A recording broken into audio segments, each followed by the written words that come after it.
Hey guys, and in today's video, I know after a while, 4 months, I will be talking about what I think the Seahawks' strengths are in 2023. It's important to note that I am following the current roster that is listed on ESPN, and this video may not be applicable later in the season. I mean, we always have to see how the season goes. First of all, I want to start with, I think, should be the obvious. Geno Smith is definitely a strength, and I believe he's the best quarterback in the division and definitely is a top 10 quarterback in the NFL. He threw for 30 touchdowns and over 4,200 yards in his breakout year. He was also regarded as one of the best deep ball throwers in the NFL last season. Me personally, I think he is the best deep ball thrower. Geno Smith got paid a big contract this season worth $75 million, and I think it'll be interesting to see if he can take a step forward this season. A lot of the articles that you've been seeing and people talking about is Geno Smith going to regress? And personally, I don't see it, especially with the added weapons we'll talk about later.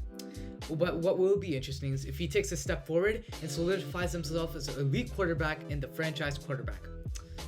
Second of all, let's move on to, I think, one of the best strength of this team. Our skill possessions. I mean, just imagine this. You're secondary, and on one side you have Tyler Lockett, DK Metcalf, and on the other side you have JSN in the slot. Think about it. It's gonna be a nightmare. I also think the Zach Charbonnet pick was very, very smart, but I've heard a lot of people dissing on the pick, but I really don't see why. As we saw what happens with running backs is you give them 300 plus carries for multiple seasons. We saw this with Zeke, and we're seeing this somewhat with Dalvin Cook, but I'd say that's a little, you can't really consider it like that. And I also think we have a very, very underrated tight end group with Disley and Fenn, who me personally, I think both could be starting tight ends. Returning back, I also want to bring up Kenneth Walker, our amazing running back who should have won Offensive Rookie of the Year last year.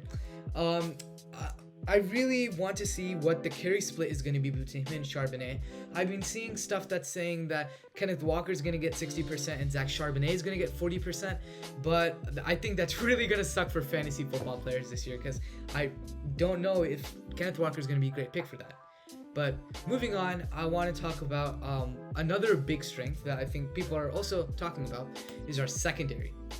Tariq Woolen burst onto the scene last year and severely helped our secondary as he added 6 picks on the season.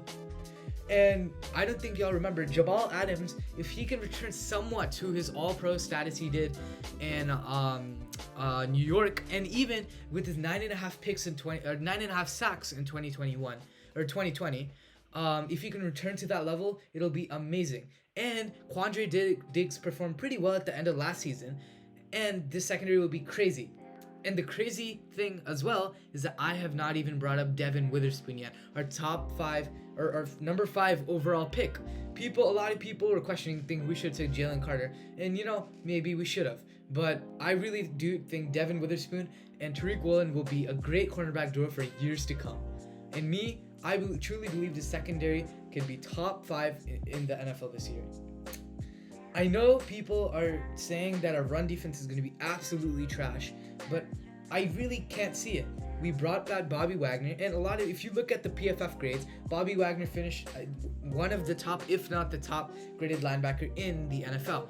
We have Jordan Brooks, who will return. We also have Cody Barton, who I think, we don't have Cody Barton anymore, my fault.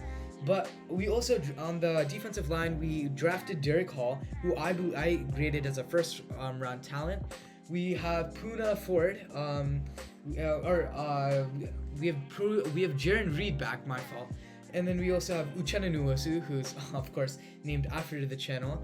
And Brian Monet. So I truly believe this run defense won't be as bad as people are saying, but I truly don't believe it's a strength of the team. Another thing that I think that people are overriding is the offensive line, because as we've seen with Russell Wilson, this offensive line has not been great. We've had people, but now we saw the tackle duo with Charles Cross and Abe Lucas, and I think Abe Lucas and they both performed really well for their rookie season. I truly actually believe Abe Lucas performed better than Charles Cross, but I'll also be interested to see how they take a step forward. And then we also have Damian Lewis, who I think is really underrated. And yeah, I think that's also another position that I wouldn't say is a strength, but definitely is underrated as a whole. So yeah, that's all I have for you guys today. I hope you enjoyed the video, and see y'all next time.